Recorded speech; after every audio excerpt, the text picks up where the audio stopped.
আপনাদের কবুল করুন এবং আপনারা এই যে বাংলাদেশের একটা পট পরিবর্তন হয়ে নতুন একটা অবস্থা সৃষ্টি হয়েছে, আপনারা জানেন যে দীর্ঘদিন বাংলাদেশে ভোটের অধিকার ছিল না, ভোট দিতে পারতেন আপনারা, ভোট লাগতো না, সে নিজে দিয়ে নিত, দিলে ভোট তাতে দিয়ে নিত।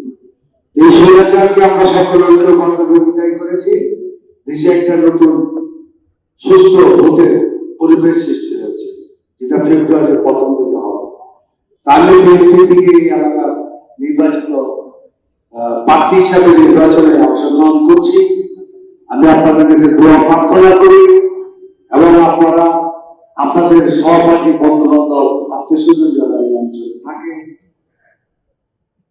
যারা অন্য অঞ্চলে তাদেরকে দয়া করে বলবেন ঢালের শীষে ভোটটা দেওয়ার জন্য। ঢালের শীষে ভোটটা দিলে দেশে আগামী দিনে আমরা একটি বৈষম্য, যে কারণে 1500 লোক জীবন দিয়েছে হাসিনাকে বিদায় করতে চেয়ে, স্লোগান ছিল বৈষম্যহীন একটি বাংলাদেশ আমরা চাই। কি বৈষম্যহীন? দেশে আইনের শাসন থাকবে, ন্যায় বিচার থাকবে, ভোটের অধিকার থাকবে, মানুষে মানুষে কোনো ভেদাভেদ থাকবে না। ইনশাআল্লাহ আগামী দিনে বিএনপি রাষ্ট্র ক্ষমতা আসলে তারেক রহমানের নেতৃত্বে আমরা একটা বৈষম্যহীন কল্যাণ রাষ্ট্র, উন্নত রাষ্ট্রের প্রতিষ্ঠা করব ইনশাআল্লাহ। এবং সকলের সহযোগিতা রাখবে। তারেক রহমান, খালেদা জিয়া এবং বিএনপি শতত্যাগ, জুলুম নির্যাতনের পরেও শেখ হাসিনার বিরুদ্ধে কে বিশ্বাস করে? এটা মুসলমান বিশ্বাস করে। তো ধর্মের জন্য সে শহীদ হতে রাজি আছে, মৃত্যুবরণ করতে রাজি আছে। সুতরাং তারাই জঙ্গিবাদ প্রচার করে সারা পৃথিবীতে। এবং সেই জিনিসটাকে প্রমাণ করার জন্য একটা বৃহত্তর মুসলিম রাষ্ট্রে এই জঙ্গি নাটক তৈরি করা হতো।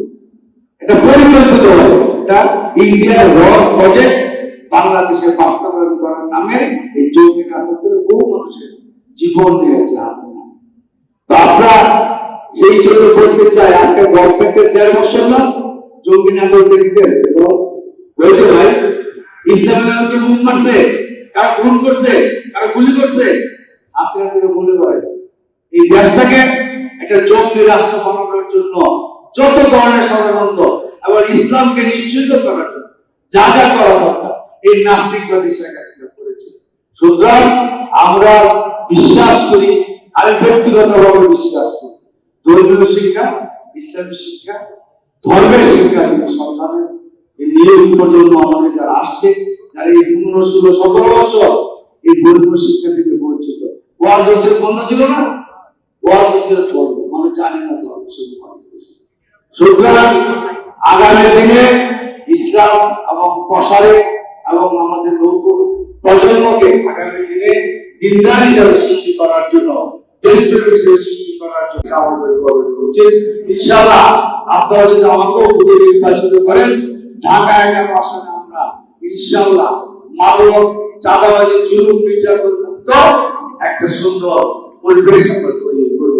সেখানে আপনারা আমাদের সহযোগিতা করবেন। হাসিনাকে বিজয়ের জন্য ঐক্যবদ্ধ ছিলাম, সমাজ থেকে খারাপ বিজয়ের জন্য আগামী দিনে আমরা সবাই ঐক্যবদ্ধ হব ইনশাআল্লাহ। সকলকে ধন্যবাদ। বাংলাদেশ জিন্দাবাদ।